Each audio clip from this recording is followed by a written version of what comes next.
COVID emergency situation in New South Wales, December 2020. 63 new cases that week, 52 were in Avalon. Now, there was one recorded death, although he'd actually been diagnosed back in March, so make of that what you will. Due to the 52 cases in Avalon, we've got a Northern Beaches health order. Because of the cases, they don't really mention the guy who died in this health order, but anyway, as we're all told back then, this was a very, very serious health emergency, so Direction of the Minister had to stay at home. You couldn't gather more than 2 people, and certain premises, including churches, were closed, as well as clubs, pubs and restaurants over Christmas. I'm sure that didn't affect them too much. I mean, who goes to the beach in summer in Sydney? The health orders could be quite complicated in nature. Travelling through the Northern Beaches area in a vehicle, if the person does not leave the vehicle while in the area. I've got to admit, I didn't know about that one, but who would? Not sure how you police it. Some guys get out of his car. 20 people get out of their car. How do they know who's out of the area and who isn't? Who's just going to the shops?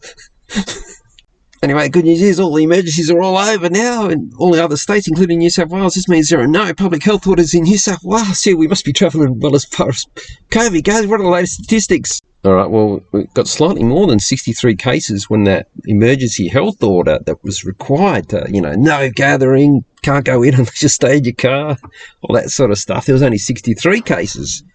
In the last week, there was 14,000, and there was one guy who had died. Admittedly, he was diagnosed 8 months earlier or something, but he eventually died by the time it got to December. Maybe he just got older, not too sure, but he certainly had COVID at one point. Anyway, you got 112 deaths. So that's from 1, sort of, to 112, and there's no health orders. That's a video I did on this Northern Beaches press conference. It sheds a bit more light on this health emergency. The stats, Mr. Hazard, positive cases who are sick in hospital or on ventilators. This press conference has been going for about, 40 minutes, and he gets here with this question. He's thinking, what the shit? Just those cold hard stats. Is there anybody on a ventilator in hospital at the moment? Is anyone in hospital? Look at his eyes. And he meant to talk about cases. He's thinking, is this smart ass asking about sick people at a press conference about a health emergency? How did he get in? I don't think we're ready, but I'll ask Dr. Chant. There's not an order, though, is there? I'll ask Dr. Chant to answer that.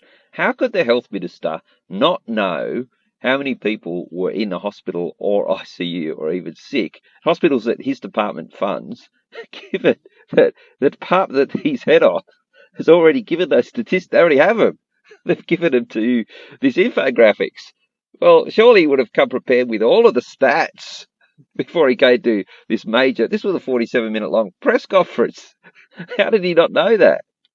It's almost impossible to believe that the entire COVID bullshit was driven by these clown shows and not by the statistics or by personal experience by people or by observations in the community. In those videos where Hazard and Chant don't have any documented evidence, they even say, we haven't got any documents with us. There was nothing. It was all based on these clown shows in every state.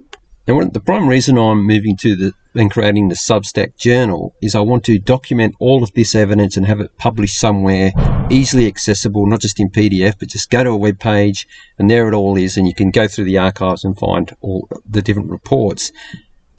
This was a video that got taken down way back in April 2020 when it was really just starting to ramp up, and you could really start to see that this wasn't just flattening the curve, they were really starting to build it up into something really big. And I drafted just a generic I do not consent form, just pointing out exactly what the government had said. There was cold and flu, nobody was dying, I don't consent to what's going on.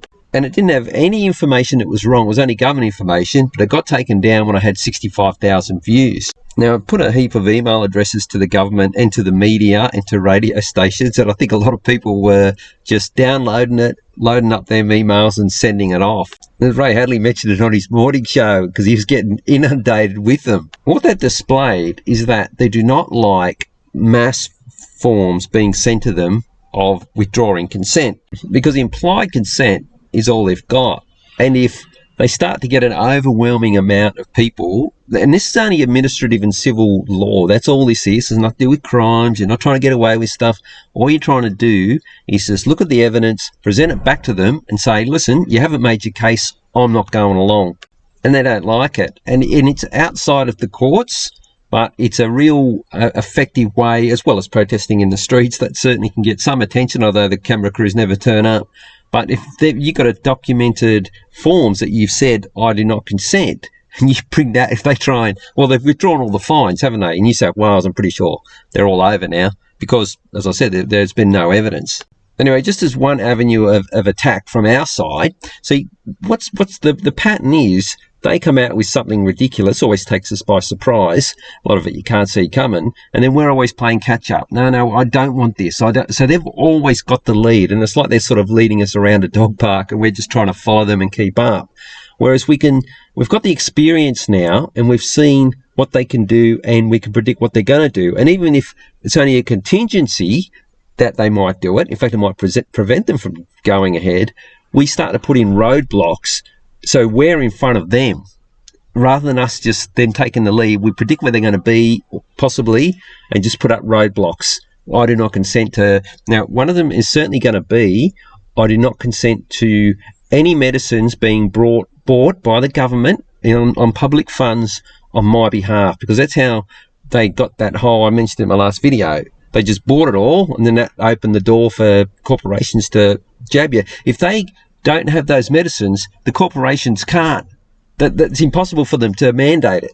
So we've got to stop it back at getting the medicines in the first place. So I'm working on an I did not consent form for that and a heap of others. So anyway, that's what I'm doing with the Substack. I haven't got it in this video. I'm still getting it all up and going. I want to make it look as good as possible. It's going to be a proper journal. And that's how I want to run it. All right, that's it for this one.